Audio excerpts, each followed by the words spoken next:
Ready to trade your way to victory? Join me as we dive into the strategies and fun of Jambo and its exciting new edition. Jambo is a light strategy game that features action points, hand management, contracts, race, set collection, and take that mechanics. The game is designed by Rudy Gerdorn and illustrated by Michael Menzel. It was initially published by Cosmos in 2004. That same year, Rio Grande Games released an English edition for Western audiences, so please note that the game is language dependent. In 2024, the Chinese publisher Yaofish Games released their edition titled, which translates to Shadow Street Merchant. This edition is illustrated by Xu Yongxiong, Li Xiona, Yang Jingwen, Guo Ziying, and Chen Ji. As of now, this edition is only available in Chinese. Both games accommodates 2 players only and takes around 45 minutes or less to play. Jambo is recommended for ages 12 and up, while Shadow Street Merchant is recommended for ages 14 and up. Shadow Street Merchant is essentially a re-theme of the original Jambo. In Jambo, players go back to Central Africa before it was colonized.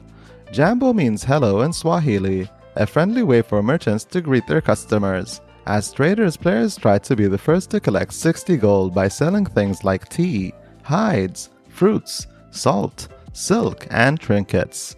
The game features cards that show items, helpful people, and animals that add excitement.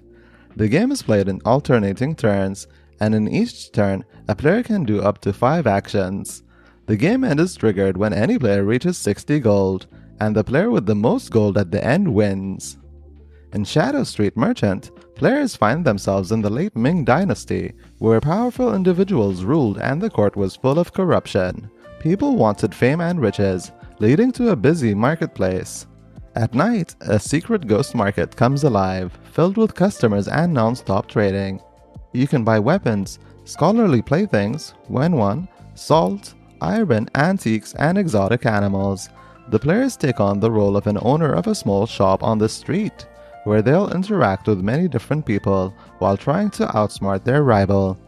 The game end is triggered when any player reaches 60 silver, and the player with the most silver at the end wins.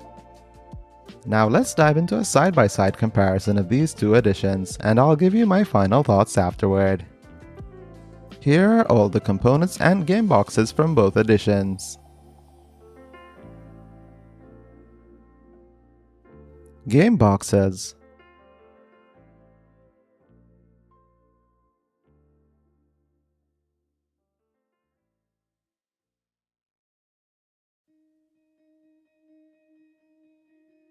Rulebook and Rules Summary Sheet / Rulebook. Resources / Resources and Resource Tray. Action Markers / Action Marker and Action Reminder Board. Starting Player Token. Large Market Stands / Shop Panels. Small Market Stands / Booth Panels and Stall Permit Cards. Ware Cards / Goods Cards. Utility Cards / Item Cards. People Cards / Character Cards. Animal Cards / Character Cards with a monitor mark. I've also paired up all of the matching text-based cards together, just in case anyone wants to go above and beyond with a DIY project. And those were all the components and game boxes from both games. Now let's dive into the changes between the 2 editions. Changes. Re-theme. The theme has shifted from Jambo to Shadow Street Merchant. The new edition features fresh artwork and terminology that aligns perfectly with its theme. In Jambo, players go back to Central Africa before it was colonized. Jambo means hello in Swahili, a friendly way for merchants to greet their customers. As traders, players try to be the first to collect 60 gold by selling things like tea, hides, fruits, salt, silk, and trinkets. The game features cards that show items, helpful people, and animals that add excitement. In Shadow Street Merchant, players find themselves in the late Ming Dynasty, where powerful individuals ruled and the court was full of corruption. People wanted fame and riches, leading to a busy marketplace. At night, a secret ghost market comes alive, filled with customers and non-stop trading. You can buy weapons, scholarly playthings, when won, salt, iron, antiques, and exotic animals. The players take on the role of an owner of a small shop on this street, where they'll interact with many different people while trying to outsmart their rival. Components. The number of components from both editions are slightly different. Shadow Street Merchant includes a starting player token, a resource tray which you have to assemble, more amount of currency, 25 pieces of value 1 unit and 30 pieces of the value 5 unit. The original Jambo had 23 and 29 pieces respectively. The shop and booth panel boards are dual layered. The booth panels are placed in the center of the player area during setup. The stall permit cards take their place in the deck. The action marker and action reminder board replace the 5 action markers from the original game. The text-based cards in Shadow Street Merchant includes flavor text underneath the effect. The goods cards in Shadow Street Merchant included iconography in the form of text, indicating each resource compared to Jambo's iconography on the wear cards, using color-coded indicators. All of the different type of cards except for the good cards in Shadow Street Merchant have a unique colored icon to indicate its type. Jambo includes a rules summary sheet.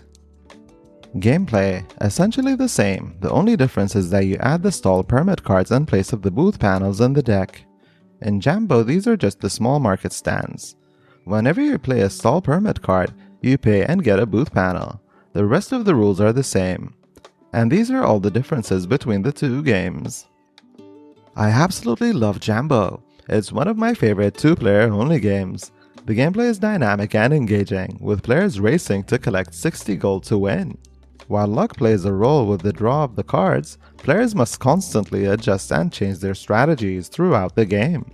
You need to adapt to the cards in your hand and make the most of what you have. Sticking to the same strategy won't work here because the luck of the draw keeps things fresh and exciting. This aspect is what I enjoy most about the game. The variety of cards, utility, people, and animal cards adds to the overall excitement and dynamics of Jambo. It's hard to believe that this game hasn't seen a new English edition in over 20 years. Despite its age, Jambo still holds up as an excellent and fun strategic game. With the release of the new Chinese edition from Meowfish Games, Shadow Street Merchant, there is a fantastic opportunity for this game to reach a wider audience. Although it's currently only available in Chinese, I would love to see this edition receive an international release and be co-published, so it can be available in multiple languages and regions. The artwork and components in this new edition are stunning, and it would be amazing to make it accessible for more players to enjoy this awesome 2-player game. Well, that's it for today. I hope you enjoyed the video. Thank you so much for watching. Don't forget to like and subscribe for more content, and see you next time.